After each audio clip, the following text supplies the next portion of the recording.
Good afternoon, everyone, and welcome. My name is Yelena Verizuk. I'm from Swinburne University of Technology, and together with Steve Campitelli, my colleague from the University of Melbourne, we are representative of the Victorian branch of the Association for Academic Language and Learning. First of all, I would like to acknowledge the traditional owners of the land on which we gather and pay respect to all Aboriginal community elders, past and present, who have resided in the area and have been an integral part of the history of this region. Steve and I are very proud to start our second season of the professional development series called Connect, Inspire, Share. And we hope that you will enjoy engaging presentations from our guest speakers, along with conversations and experience sharing. And we'll be able to pass the inspiration from the sessions onto your colleagues and students. And now I would like to introduce our guest speaker for today, Professor John Munro.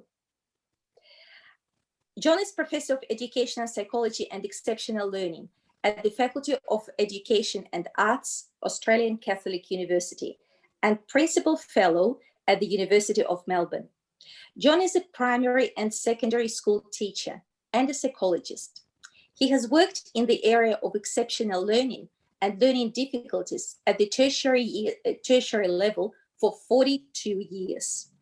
His teaching and research interests are in the application of cognitive and developmental psychology to education, exceptional learning, literacy and maths learning and learning difficulties, gifted education and talent development, creativity, instructional leadership, school improvements, and learning internationally. John has developed the VELS English curriculum and the creative and critical thinking general competences for the Australian curriculum. He has produced teaching and professional learning resources for the state and independent school systems. John has been a consultant for several school improvement projects in Australia and to international education projects, including the Aga Khan Academies and the International Baccalaureate. He has written 6 books and published over 80 articles covering the research and application of aspects of exceptional learning. Today, John will present on the multiple ways of knowing, a framework for fostering effective academic learning and for unpacking learning difficulties. Welcome, John. Thank you, Yelena. And it's a real pleasure to be here. So thank you. I'm just going to have a go at sharing the screen. Okay.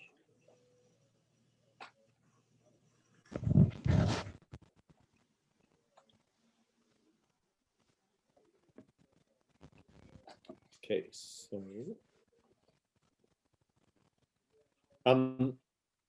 okay, one of the things that I've been working on probably over the last 15 to 20 years is a framework for understanding how people learn. And to some extent, it's a bit different from some of the works around. It attempts to, from my perspective, to integrate various aspects of cognitive, developmental, and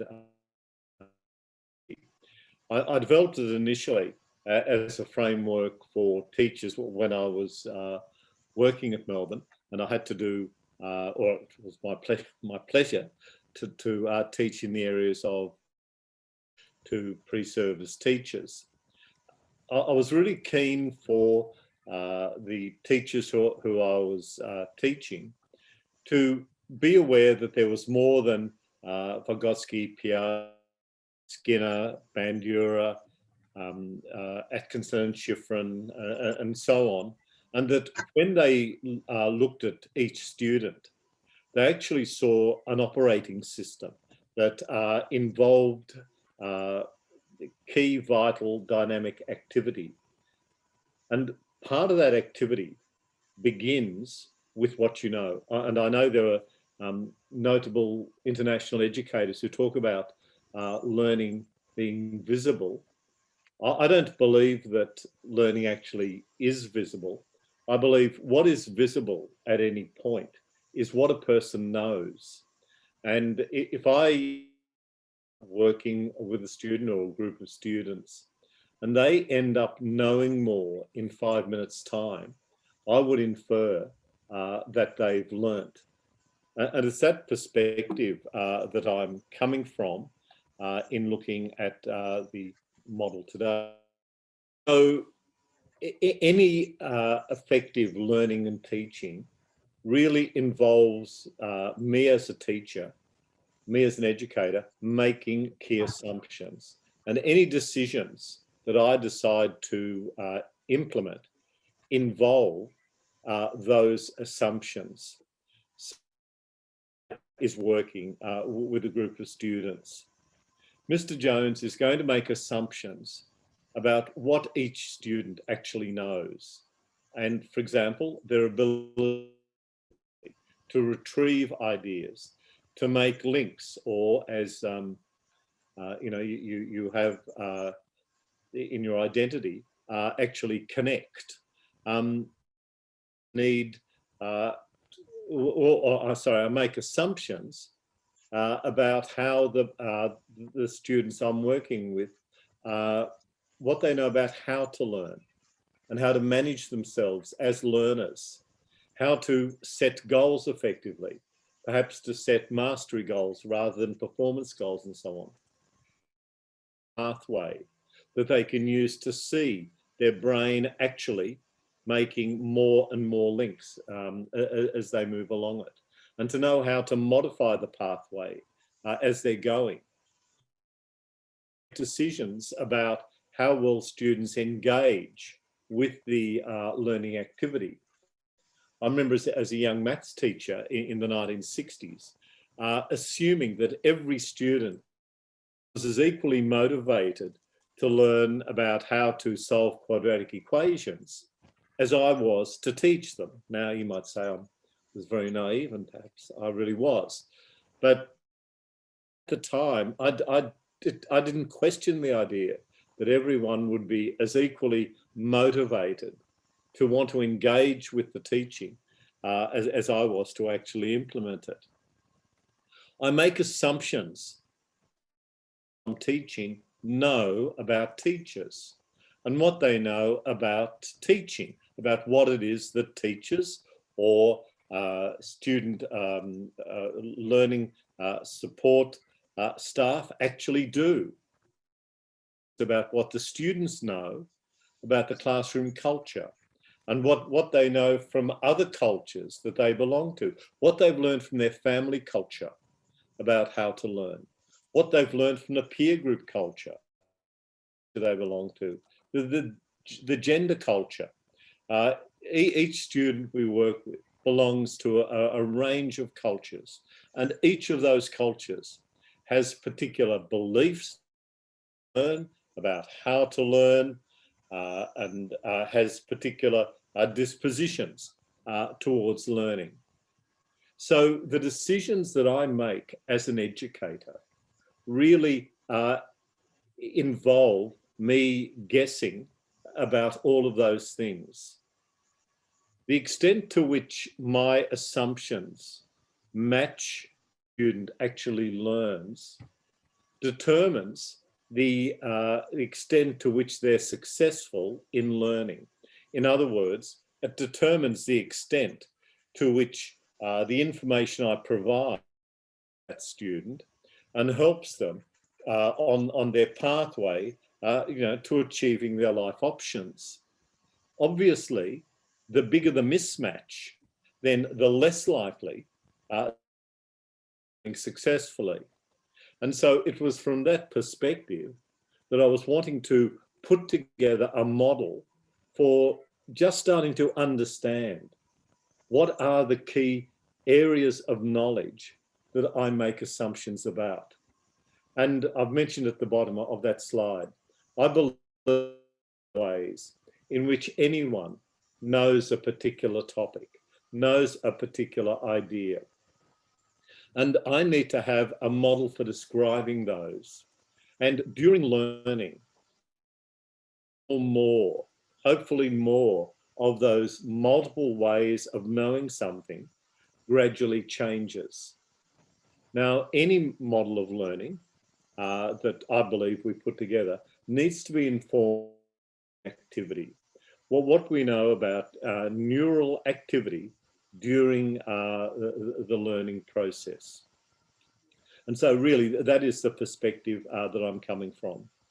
So a student being exposed to information, that information has stimulated in the person's brain particular areas of knowledge to engage. One key question for me as an educator is, what is it that the students use to interpret the information? What are the ways in which we go about knowing?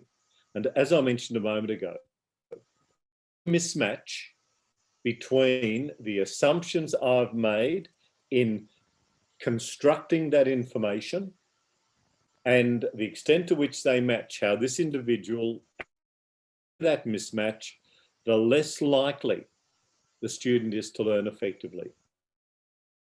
For me as an educator to have some conceptual tools for understanding the multiple ways in which someone learns.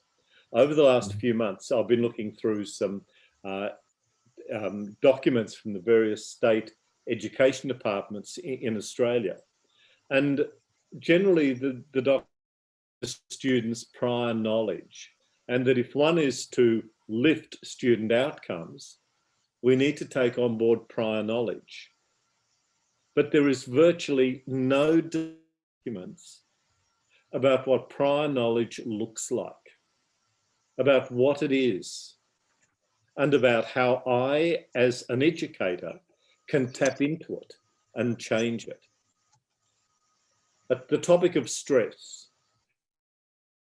Now, if I knew all of your names, I'd be asking you, but Yelena, when I say stress to you, what recent experiences have you had of stress? So to imagine, so images of stress. Well, I guess they could be sort of, that they could vary. They could sort of be from, you know, something, well, you're running late to school, Okay. you're running late to work. That could be, you know, the first thing. Okay, or else you note that as I'm, the problem I'm having at present, the memory is going down rapidly, and that is really causing me stress. One way of knowing that we have in our brain are our experiences of, and these experiences are really important. Our experience, our experiential knowledge actually codes things that happened in time and place in our past, and we use memory mechanisms to track those, but every experience has in it how I coped, or how Yelena coped, being late, and so on, what we did, how successful we were. And our experiential knowledge provides the basis for us being able to visualize into the future, to imagine possibilities. All of our experiences in our brain are stored in the right parietal area in the form of imagery. And we know from research that my bank, the mechanisms that underpin my bank of experiences draw on the same mechanisms I use to imagine what might happen in future situations and how I might deal with them. A second way of knowing, say knowing is abstractly. And so, Steve, what do you know abstractly about stress? What's an abstract idea to do with stress? That it causes tension, it causes anxiety for yourself and for others. For everyone. And so your abstract knowledge, like Steve just said, goes across everyone. It's general knowledge. Your experiential knowledge is unique to you. Your abstract knowledge is knowledge you've learned from your culture. It is the knowledge that is decontextualized, and it's the knowledge that often in primary, but more so secondary and tertiary education, we tend to teach. Knowing through actions. We can learn and we can know stress through a whole range of actions that we use. If we see other people displaying these actions, we can infer that they're showing stress. Often, a lot of us will have actually learnt how to perform ideas by doing actions. Earlier today, I was teaching a group of teachers how to work out standard deviations. And I was actually having them do the action of working out the deviation score for any student by calculating the raw score minus the mean. And there was a real reason for doing that. I wanted them to learn the actions in manipulating a topic. We know any topic through how we think about it, and also how we manage our thinking about it. We know any topic through the emotions that we link with it. We might link positive emotions with being stressed. Being stressed makes you feel energized. We might link it with negative emotions. Being stressed leaves you feeling helpless. We can know any topic through our disposition towards it, how much we value it, whether we're prepared to just receive and listen to someone talking about the idea, or whether we shape our around that idea. We know any topic through the various cultures in which we live. As I said earlier, our family culture, our ethnic culture, our leisure group cultures, any culture we belong to will probably have some perspective on stress. And we also know any topic through our identity. We think we can handle stress. What's my self-efficacy as a dealer with stress? What are the contexts in which stress really works for me, and so on?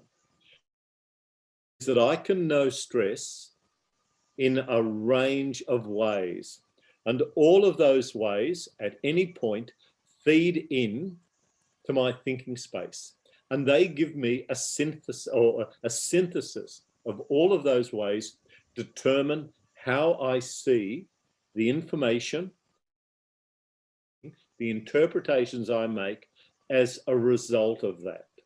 Now, not only are those various aspects of my knowledge feeding into my thinking space, but as well, each of those ways of knowing is, they're all interacting together. It is a synergistic model, a networked model of learning, such that someone's self-efficacy can say, I'm hopeless at that. They retrieve from their experiential knowledge, from their abstract knowledge, and so on. Someone might feel really happy about learning something. We'll be giving them information that will then impact on how they use each of those other areas of knowledge. They can have those areas of knowledge in their brain, but they won't necessarily use them.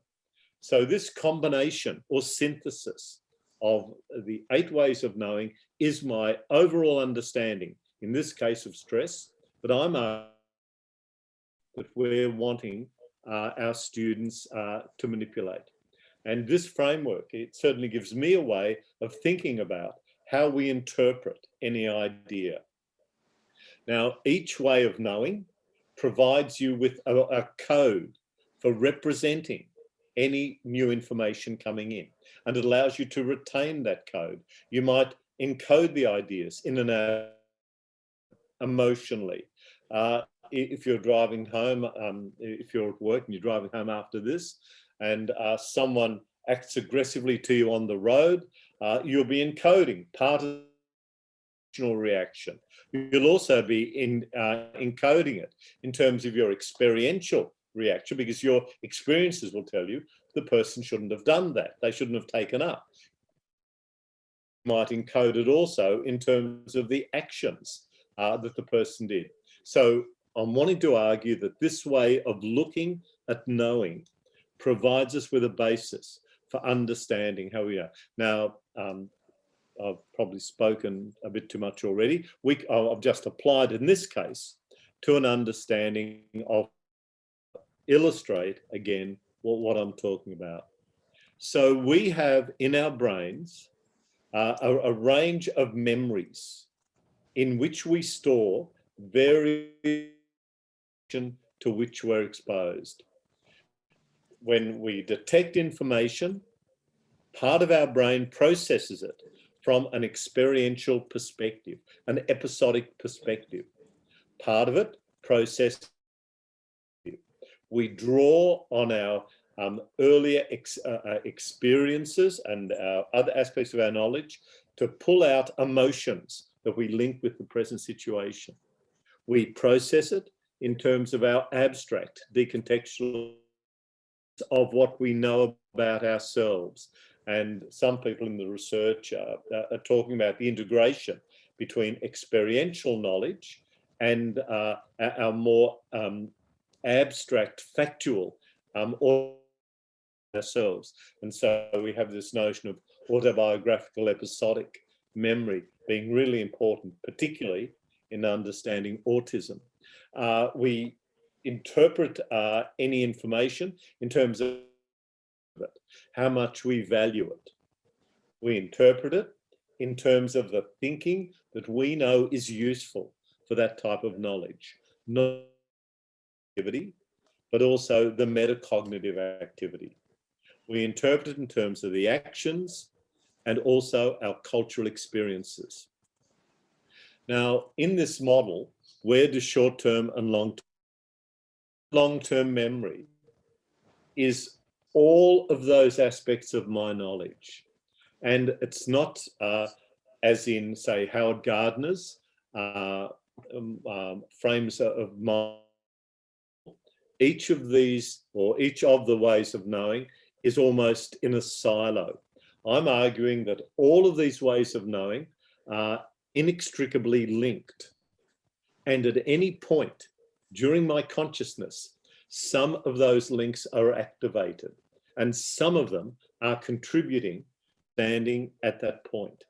But that my lens on the world at that time is this synthesis of all of these. And my short-term working memory is what is being informed. And so what is short-term working memory at any point? Information comes in. I may be starting to read a text, watching a video, listen to someone talk, and knowledge is stimulated. More information comes in, and my thinking space moves to another part of my knowledge. A bit more information comes in, and it moves further. And as long as those aspects of my knowledge remain lit up at any point, I'll be able to synthesize the idea that the learning will involve changing those links. That's what learning is, making new links. And so part of the short-term working memory that I wasn't able to show on this because it's too complicated and I'm not nearly skilled enough, was to actually have some of those links reforming. But this notion of our working memory at any point being part of what we know, as far as I'm concerned, in the learning situation. How does this model fit with the brain? We know that learning is, and there is no way that a really simplistic model that I've put up is going to match exactly what the brain does. And I mentioned earlier this notion of networked learning, and we know that the brain operates of networks, but certainly we can link particular general broad regions of the brain with the particular aspects of knowing. And this is where a lot of the brain research can help us understand particular parts of the brain that aren't firing up as effectively. So the multiple ways of knowing model is looking at these different ways in which we can actually know, and underpinning each knowledge. And that body of knowledge is linked with other ways of knowledge. What does this mean for teaching?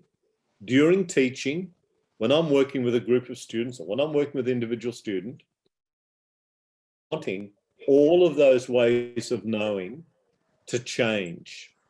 I'm wanting to help the person add to what they knew 5 minutes ago in each of these areas. So how do we go about applying this to our teaching? When I look at Annie, who is needing learning assistance, or do I see them in a linear way? Do I see them from a needs-based perspective? Annie's got needs, Ben's got bigger needs, and so on. Or do I see them from a knowledge network basis? Ben isn't achieving well in my class, but there's a tremendous amount that Ben has class. There's all sorts of other things he knows. It just happens that the context of my classroom isn't, or I'm making assumptions about how Ben learns text in the classroom that don't actually match how Ben learns. Now, to me, and I would much prefer a student who needs learning assistance from the perspective of how that person learns. What are the multiple ways in which they know something? And I know, having worked in the academic area for a fair while, that often we make assumptions that everyone can learn abstractly at a high level. It could be that Ben has really rich imagery knowledge, that Ben has really valuable action ways of learning. So when Ben is in other cultures, he can solve problems at a very high level. But in my regular classroom, Ben can't. Do I put him on the same straight line, the same single dimension as all of the other children? Or do I look at him synergistic networked learner? And I'll just deviate, and I'm going over time, Yelena, but I'm just going to deviate ever so slightly. Someone who's finishing his PhD, year 9 and 10 students who are gifted, but who have been alienated from the regular school situation. One year 10 student we met in an alternative setting assured us his literacy was really low, numeracy hopeless, couldn't do anything, and he really didn't know where he was going for the future. A few days earlier, someone someone brought it in pieces. It wasn't working. The student had never seen the chainsaw before, but he had it going in 5 minutes. I've got a chainsaw. I'd love to be able to do that with my chainsaw. My knowledge is academic. If I had when I was teaching year 10 science, if I'd had a student like that in my class, imagine things in actions and do things in actions and see how things fit together, had really high level performance thinking skills, he would have been able to contribute so much to the knowledge of the other students, that he could have presented when we were talking about Archimedes' principle or any other idea in science, I believe would be really valuable to those students who've learnt to apply the formula V equals UT plus half AT squared. Our education system actually doesn't give these students a chance to see what they do know. We use our measuring stick, our assumptions, for deciding that Ben has education needs. Well, we don't take on board learning. And that's the perspective that I'm really wanting to push here. Why should you as educators be remotely interested in this wacky theory? 4 children, each of them could be at a different level developmentally in each of the ways of, if I as a teacher at any level, at the primary level, secondary or tertiary, if I don't take that on board, often I will be assuming that there is this linear pathway and I can have the students right and they're the ones who are going to be needing help. And I won't be seeing all that the students do know. And that, as I said earlier, all learning begins with what they know. The multiple ways of knowing, all interacting together. Inspire, connect, and share. You could also say connect, inspire, share. But there are those 3 words occur at so many levels of learning. Inspire, connect, and share is what drives the task positive network in the brain. Key areas of the brain whenever a student is processing internally and converting it to knowledge. In exactly the same way, inspire, connect, and share is what drives the default mode network in the brain when we're engaging in reflecting on possibilities, thinking about how we'll solve a problem and so on. Now, we know that those 2 networks draw on slightly different parts of the brain in order to achieve their but I think you've chosen really well in looking at that. So how do we use MWOC? It provides a basis for understanding the ways of knowing that our teachers, that our teaching targets. And it helps us see the ways of knowing that our teaching needs to target. And by the way, I'm to have needs, it's us as educators. It provides a basis for describing learning profiles, because remember, I'm defining learning in terms of changes in knowing. It allows me to interpret students' behaviours in the classroom. It allows me to make formative decisions about what I'm going to say. I'll monitor that. It allows me to differentiate my teaching. I've done a fair bit of work in differentiating according to that model. It allows me to analyse the challenges that arise in classrooms. It allows a group of educators to build a common language for understanding and talking about knowing and learning. One of the core ACU is the Allied School Psychology course, and that course comprises 6 subjects. And the 6 subjects on this integrated model for looking at how we learn in the classroom. Thank you for listening, and I really hope it's been useful, and very best wishes with your future work. So I'll stop sharing. Thank you so much. Thank you, John. Thank you. That's a wonderful, very, very inspiring presentation. As fantastic, lots of interesting things, some new facts. I'm pretty sure everybody and everyone has got something useful from your talk. Thank you so much once again. Now over to question time, a few minutes of questions, and then we will go to the breakout rooms for about half an hour, and then we will return from breakout room discussions, and we will have a longer discussion, about 20-25 minutes with John. So a few burning questions, quick questions, you're welcome to ask please unmute yourself, or you could write your question in the chat, whichever way works.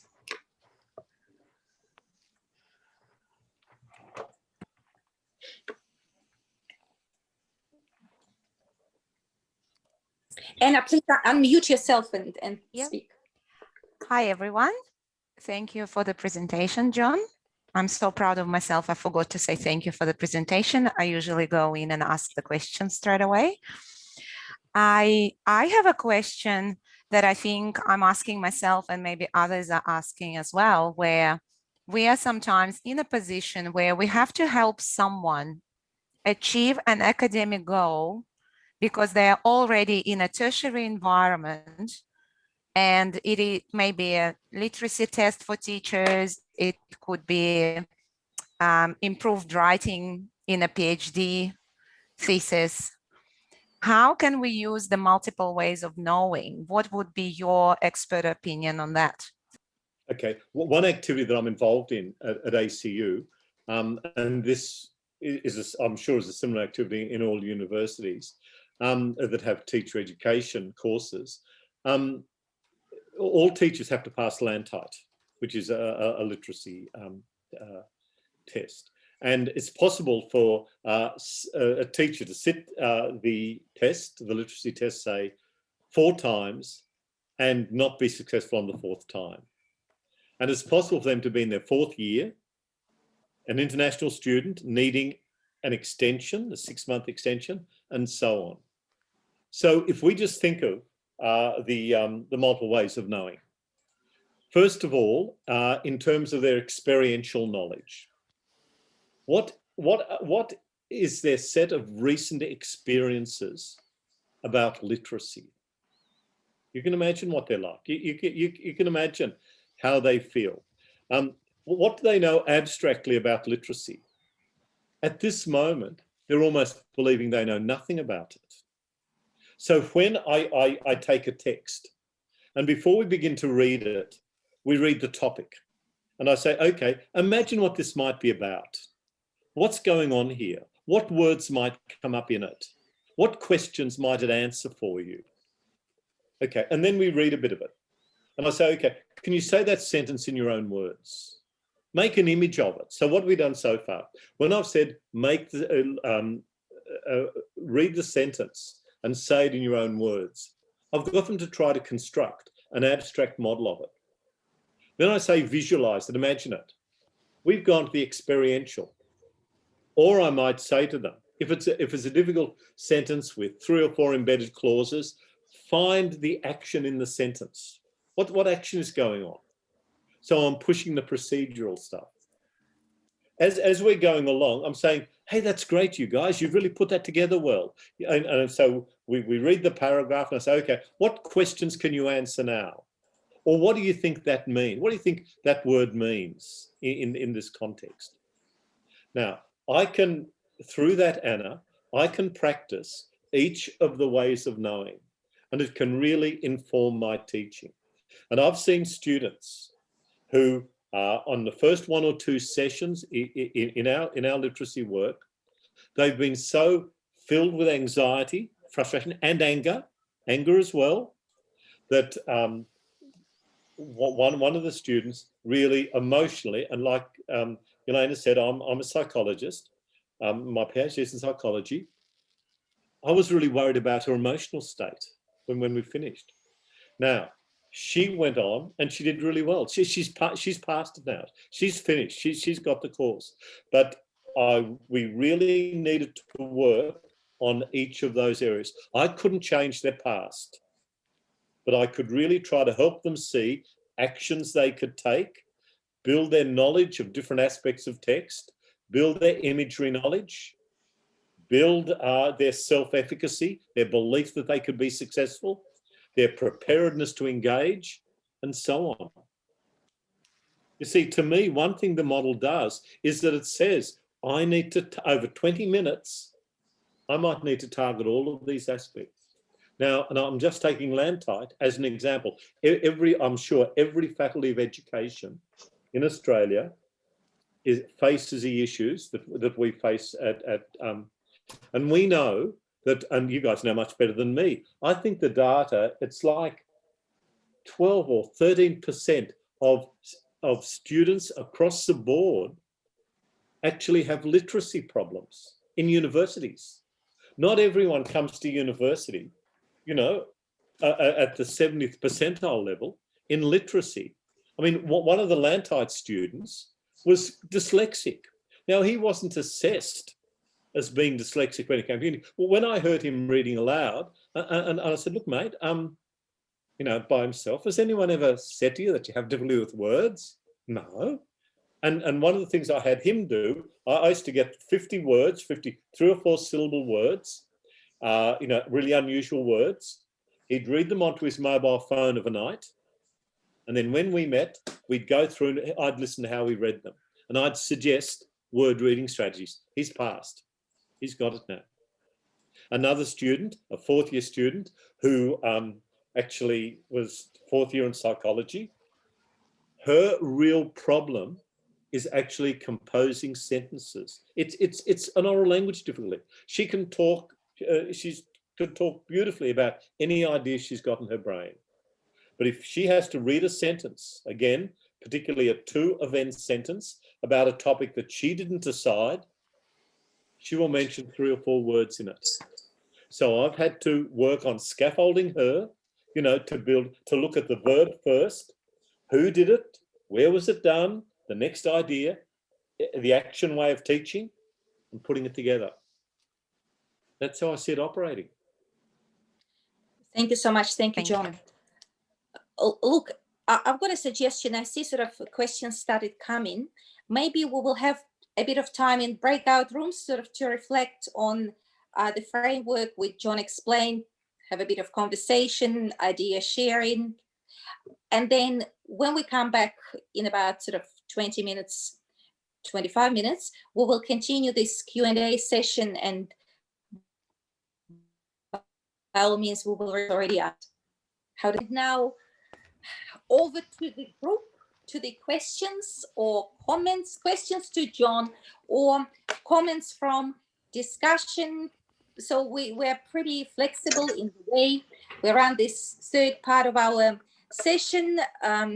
Steve, may I ask you if you could see, because it's a bit tricky, I'm doing from my iPad.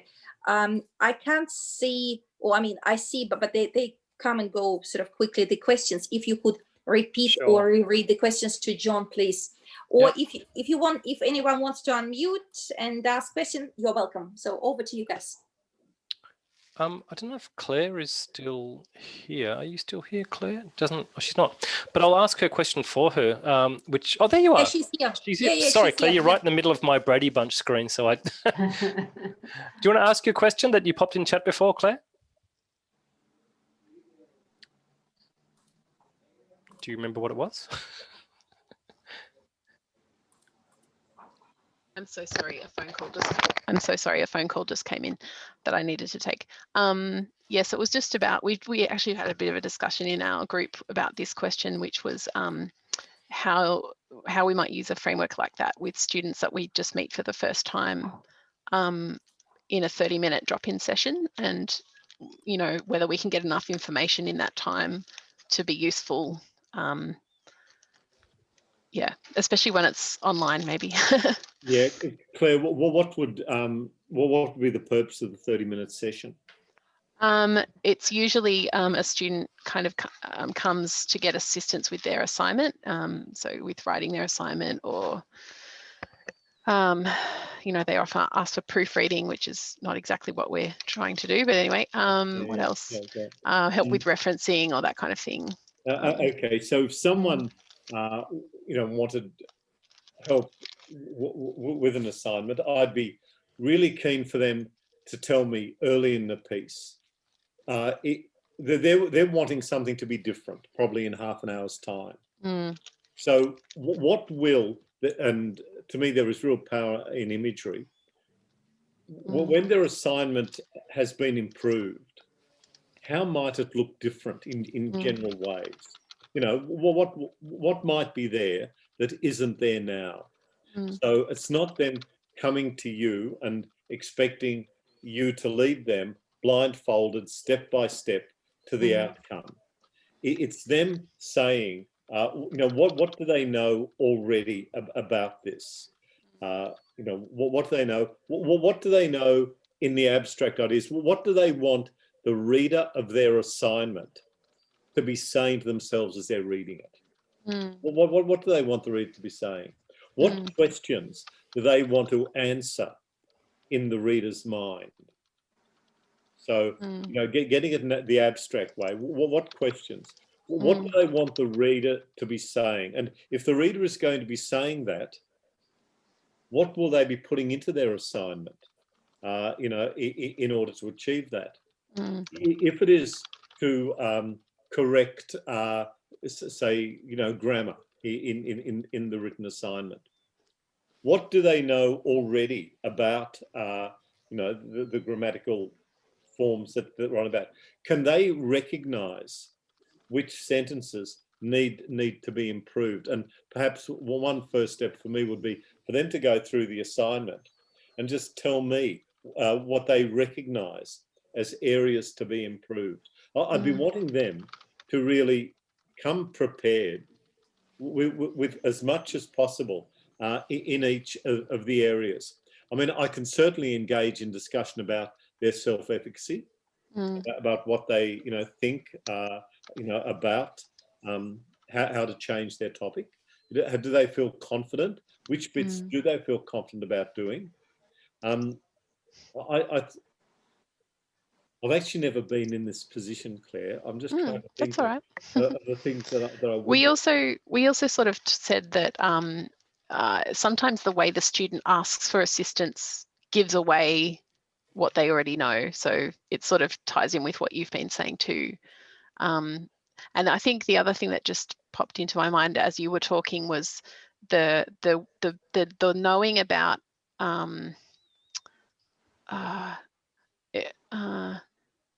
the kind of attitude towards learning about the topic, because especially some of them will come and say, I don't really care, I just want you to do it for me, or something along those lines. Just fix it for me, or just, I don't really want to know all of this stuff that you're trying to teach me about grammar or about structure. I just want you to make it better. And so somehow we have to then build on that. And that's, I guess, the self-efficacy kind of question too, and the attitude. Look, someone saying that to me, I'd really have to think of my response to that, because I don't see my role. I mean, I'd find that really hard, Claire. Yeah, and we're also saying, well, we're not here to fix it for you. You have to do the work. It's your degree, not ours. Totally, yes, totally. You've got your degree. In terms of but I'd want them also to see that in that area they are on the way. They've got this bit in place. They've got that bit in place. How will we deal with this? Because of my background, I tend to take a developmental perspective. Each of those areas of knowledge gradually develops. I mean, we know children come into the world with, say, 7 really basic emotions. By the time they're 40, they've differentiated into more than 100 emotions, that the person can show. So in all of the areas, I see the knowledge gradually evolving. And it is always useful to go to try and find, the highest level, at which the person is. My approach to teaching now is almost always to teach an idea initially through actions. I might talk about it, but I'll really, push the actions. And with those Lantite students I was talking about earlier, before they start to read a text, if there are images, I get them to look at the images, say them in sentences, so they're moving from their imagery knowledge, to their verbal knowledge and so on. So they're moving the ideas from their parietal area, where it's stored in images, to the to the temporal area, where they're reconstructing the same idea, or getting them to imagine the actions being done, in the frontal area, and so on. So, yeah. Thank you so much. Thank you, John.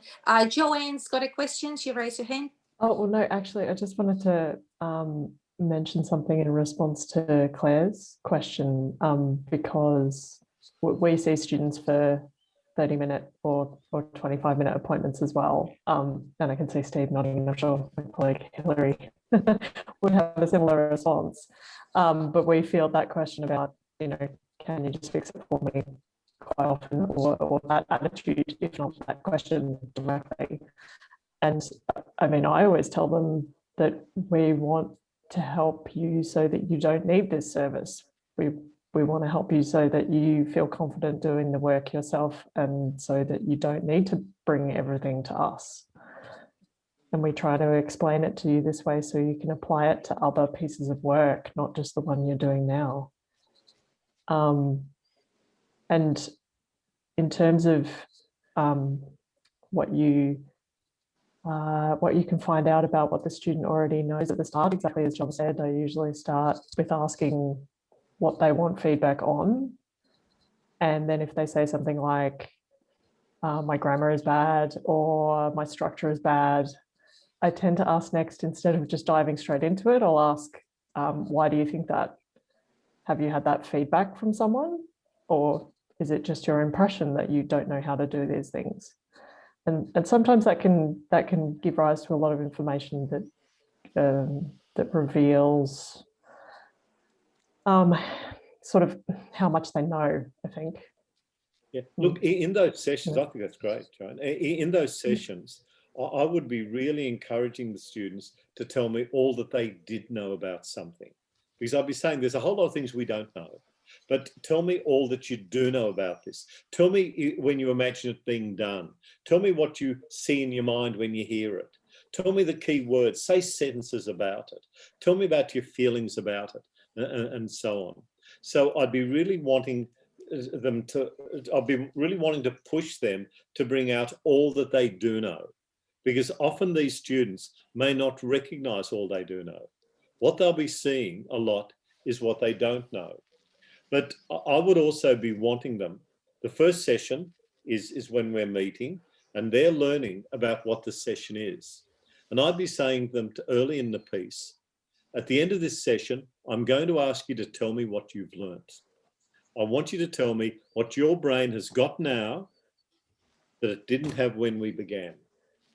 Because I'm wanting each student to see the session as a learning session. It's not you weeding their garden.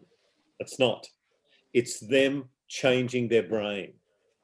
It's them learning new things. So I would, and look, I would have to run every session, even after the first one.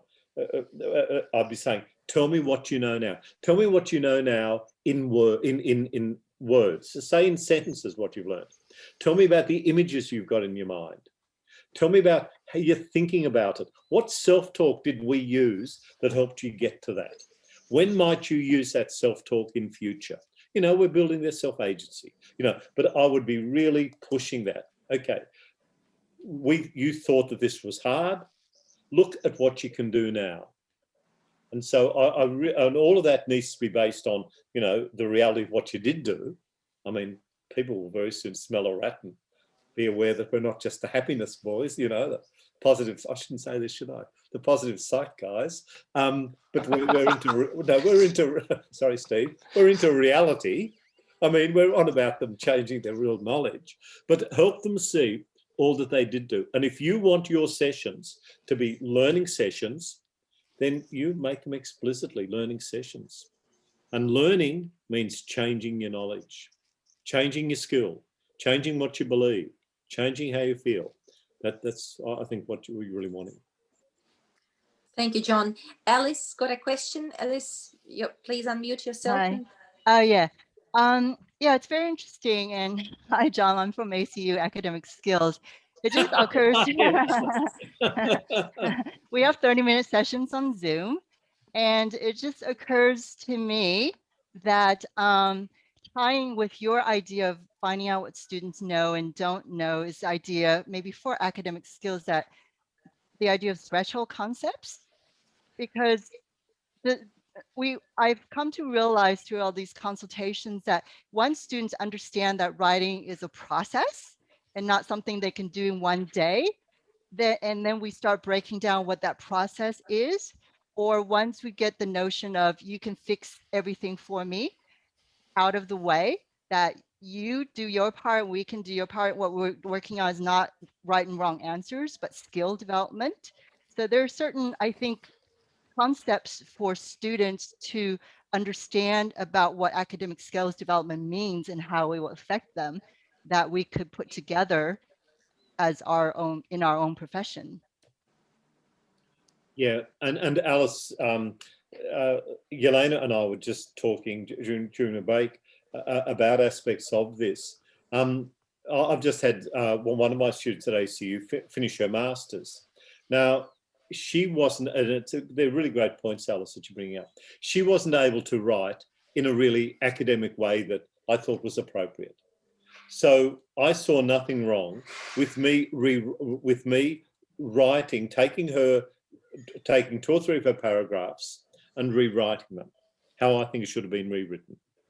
But I made it very clear that I was modelling how she needs to write. She needed the model. It would have been really unfair of me to say, write it more academically without saying, this is what it looks like. Because if she can't totally see agree. Totally Sorry? agree. Totally Yeah, agree. yeah, but then I'm not going to write much more than that. I want her now to have a go at applying my modelling, where we've talked about how mine is. So we talked about how is mine different from hers? What have I done? How have I said it? And that sort of thing. And then get her to practice it. So that's exactly what you're saying. But this, see, I believe that in education generally, and this is what Yelena and I were talking about, in education generally, but including tertiary education, we have thrown out learning by imitation, learning by, and the only way we will learn, often the only way we will learn conventions is by imitating those conventions being learned, because the conventions don't have meaning until you've learnt them. The convention by itself doesn't have any meaning. I can say an idea in German, I can say it in French, I can say it in English, and I will use totally different conventions in each of those languages. The convention themselves doesn't communicate meaning. They only communicate meaning when they're embedded in the context. And so I needed to help that master's student see how she needed to see what the outcome needed to look like, and then she needed to learn how to get to there from where she was, and that's exactly what Alice is saying. Thank you so much. Thank you, Alice. Thank you, John. Any other questions? Or Steve, if you could see comments or you could see questions in the chat, maybe you could read. Hung, do you want to Yes, I bring think up your that's my question. Yeah, so just related to what, thank you, John, first of all, I mustn't forget this. Just now you talk about giving an example for students so that they know what to improve. Now, in my experience, I have come across with some educators who refuse to give a good example of something, for example, critiquing an article because they think that by learning and then doing and then try, student will get better. What do you think? Well, see, I would go further. I mean, in teaching, say, grade 5 children to write a persuasive text, on occasions I've given them examples of 2 texts about the same topic, and they had to select which one was more likely to persuade first of all, and then analyse them. So I would go even further in giving models, because in terms of memory, if you can't recognise that something is incorrect, so someone comes to you wanting their grammar to be improved, if they can't see which sentences need to be improved, they're not going to be able to do it. Recognition memory precedes recall memory. It's how the human brain works. We recognise things first. So, Hung, I'd be even giving them, 2 examples of you know, a text and say, which one does it better? Now, here are 2 paragraphs. Which one actually does it better?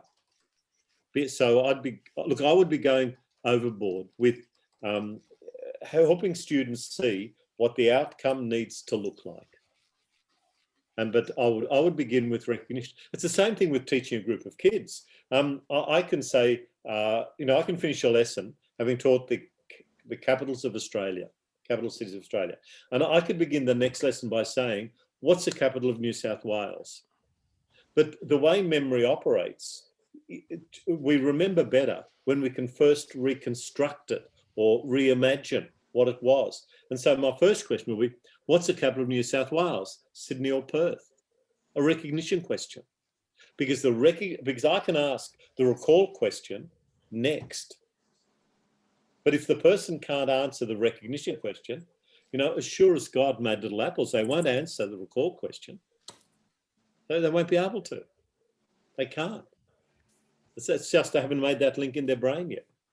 So I would be pushing, that's great. I'd be pushing the recognition first. And anyone who would say to students, say, oh, write it more academically, but not tell them how to do it. They've not only not given them the tools for doing it, but they've created an element of stress because there is now a perceived threat. I mean, we're threatened when we're in a situation and we don't know how to act. It's like me teaching grade 3 kids the tables by rote. And then when a kid can't remember what 3 times 4 is, they've got no action to do. And so they get stressed. If I've taught them the actions for getting there, then they can easily work it out. That's why I'm pushing teaching actions. Oh, look, you might say I'm rapidly descending into decrepitude, which is true, and also senile dementia. But I would teach any ideas through actions first. I think it's just so important. Thanks. Actions are much less unambiguous. Sorry, I was just going to say thanks, John. That's really interesting. I don't think I'd heard that about what was it? Sorry, recognition and recall knowledge. Oh, okay, Kerry. Yeah. No, recognition, memory. But I mean, as soon as I say it to you, now you experienced it. Yeah. Is there research that you could point us towards that we can share with academics to make that point about models being really important? Oh, but you don't have to come up with it on the spot, sorry, and it can come from anyone if anybody knows of. I've got some good ones on exemplar usage, Joe. Great, Steve. Yeah. Because sorry, Joan, That's okay. I just know like the research and what we almost need is stuff at the interface between that interprets the research. Yeah, sometimes we get pushback, John, from academics on use when most of us here are language and learning teachers or language teachers in some way, shape or form, English language teachers, and we're all mad on using exemplars, but we sometimes get pushback from academic staff on usage of exemplars as being spoon feeding or directing responses into too narrow a frame of reference. I mean, we know that's not what we're doing it for, and that's not how we use it. But we sometimes I've sometimes had pushback within staff PD sessions on the usage of exemplars when given my own opinion on it. So it's interesting to see. I'd love to hear what you're saying about it. It's great. But John, can we quote you when we talk to other ACU staff that says they don't want to give us examples? You are more than welcome. Look, you are more than welcome. John Munro said. No. And if people want to discuss it, I'm more than happy to unpack the learning. But Steve, one real issue in education generally, and this includes tertiary education, is that we might know a whole lot about teaching, but often people don't know so much about learning. See, and the learning stuff. And learning really involves you acting on the knowledge you've got, bits of your knowledge in your brain, and making new links.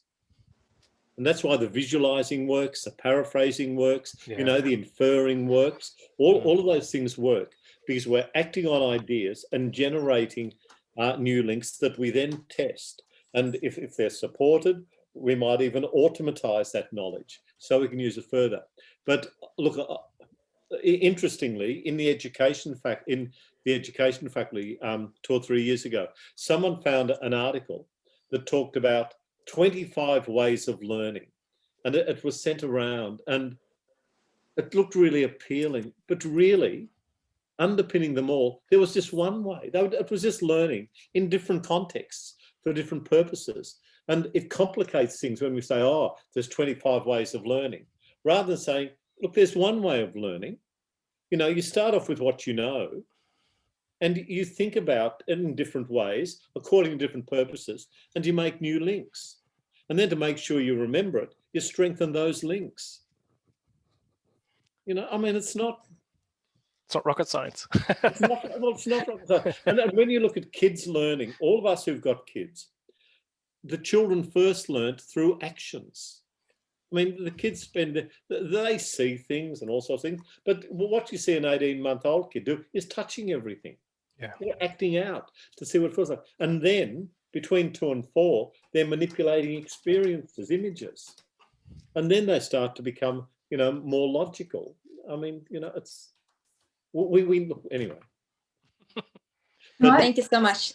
Thank you, John. We've got a couple of minutes maybe for the last question, and we will ask Steve if you could please write the link for the survey. It's a quick survey, just a couple of questions. Sure. In the chat. It would be fabulous. And well, maybe last question or comment from anyone, please. Feel free to unmute yourself. Can I put my hand up? It's Kerry Bond here. Absolutely, yes. One of the things that we did discuss in our group, and you know, there is a difference between dealing with one student versus a class, but you've got to meet your students where they're at, which means you do need to get to know your students in some capacity very quickly, particularly if you only have a short amount of time with them. But one thing that we discussed was our role, and John, you mentioned this about people not knowing about that domain of learning. Not enough people know about learning, and I think it's our job to teach students how to learn. So when they come in, we don't just teach them about maths. I tend to do maths and science, but it's about the meta strategies behind that. So we need to teach them how to do that. For example, I had a maths student who her calculations weren't wrong. It was the way she approached it and interpreted questions. So in fact, her literacy underpinning it was a problem. And they need that feedback from us to say, hey, look, this is actually okay. This is what we need to target. So they need that guidance. They need to go, hey, have you tried doing this when you approach this type of question? So, you know, teaching them strategies, teaching them to think differently. I wonder, John, what your thoughts are about even our role in attributional retraining. So teaching them, well, it's not about that you're bad at maths. It's about, hey, maybe I just need to use some different strategies than what I've been using before, or that kind of thing. So how do we retrain their thinking? Understanding, as you've said, that we know where they're coming from in the first place. So we know what we're actually kind of what gap we're filling for them in a sense. Yeah. And having been a maths teacher, Kerry, I mean, I would be really pushing my students after they had done 4 or 5 tasks. The way Elaine and I were talking about this as well. After they've done 4 or 5 examples of a task, saying what they know now they didn't know. What actions have they used? When might they use those actions in the future? How might they have to use them in word problems or other situations? How will they tell when to use them? And also, what might be the next elaboration of that idea? You know, you've learned how to do something in maths, but what might be the next step? And so really getting them to think into the future, you know, to explore possibilities in their maths knowledge. And you can do this in any area. We can do that. I just couldn't agree more. But remember, lecturers, academic teaching staff need to know these things. Academic teaching staff need to say to the students at the end of a lecture, okay, I'm going to pick out the names of 5 people. I want you to tell me what we've learned, what you've learned. What do you know now? Now, that doesn't happen in lectures, but there's no reason why it couldn't. I mean, when I was teaching Teach for Australia guys at ACU 2 or 3 years ago in literacy, I'd finish 5 minutes early and I'd go around the group. What do you know now about teaching literacy? Because I needed to see where they were up to. And I wanted them all to know that our lecture was a learning activity. Now, I mean, it would be wonderful, you know, to think that a university was interested in knowing that its students left having a better meta learning knowledge than when they entered. So they enter at first year. When they finish at third or fourth year, wouldn't it be great to know that the students knew more about how to manage themselves as learners and how to be creative and innovative? And if that were in place, then you could come back and say, well, after the first 6 months, what have they all learned about how to learn, about how to build new knowledge in the context of ACU or Melbourne Uni or Monash or whatever? What have they learned at the end of the first year? And it might even be that some universities might say, well, we need to be a bit more explicit and actually teach that. I mean, if we did that, imagine the effectiveness and the efficiency and the extent to which you wouldn't have dropouts. Imagine if people were building students' self-efficacy at the end of every half year. Identify all that you know now, not what you don't know, because you're going to learn more stuff, but all that you do know, and see the pathway that you're going. None of this is impossible. But I'll tell you, some of the things you were saying seem, and this is I know an area you've spoken about in other places as well, that how this all then leads to transfer, not just near transfer, but far transfer, and then problem solving, which is one of the most nebulous things to try and teach. Have you got any thoughts on that? But then problem solving needn't be. I mean, one step really early in the piece is visualizing the problem, visualizing all the bits together. Not looking at each bit separately, but visualizing, then saying, what does it remind you of? What sort of a problem is it?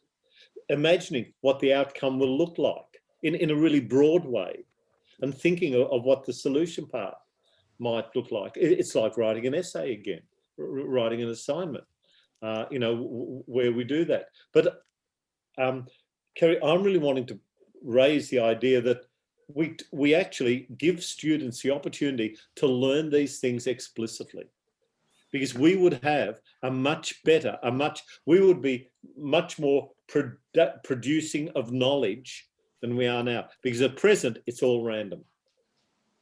It's totally, look, in some places it's totally random. People present information and the assumption is that all the students I mean, what a crazy assumption, that all the students can optimally convert that information to the same rich model of knowledge in their brains. Now, anyone who believes that would be in cloud cuckoo land. But you know, in all honesty, isn't that the assumption?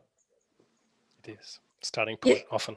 It's like, yeah, exactly. It's sort of very inspirational, John. So on this inspirational, John, I'll be sacked tomorrow, Yelena. So I'll join.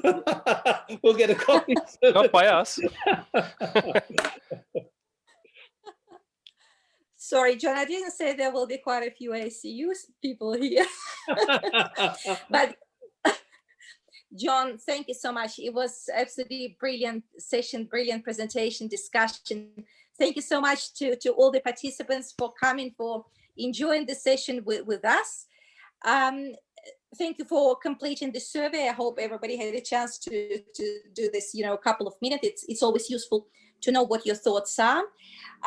We will catch up again in April. Steve, would you like to say a couple of words about that? Our next speaker is Dr. Charles Savigny. He's an academic at the University of Melbourne, and he'll be talking around reframing assessment. Looks, it's going to be really interesting. It's April the 27th, and you'll get the details of that next week. John, can I also say a huge thank you from me and from everybody here. Thanks for coming through chat. It was really thought-provoking. I thought it was a great talk. Thank you very much. Thanks, Steve, and all the very best with your work, everyone. All the very best. Thank you. Thank you so much. Thank you very much, John.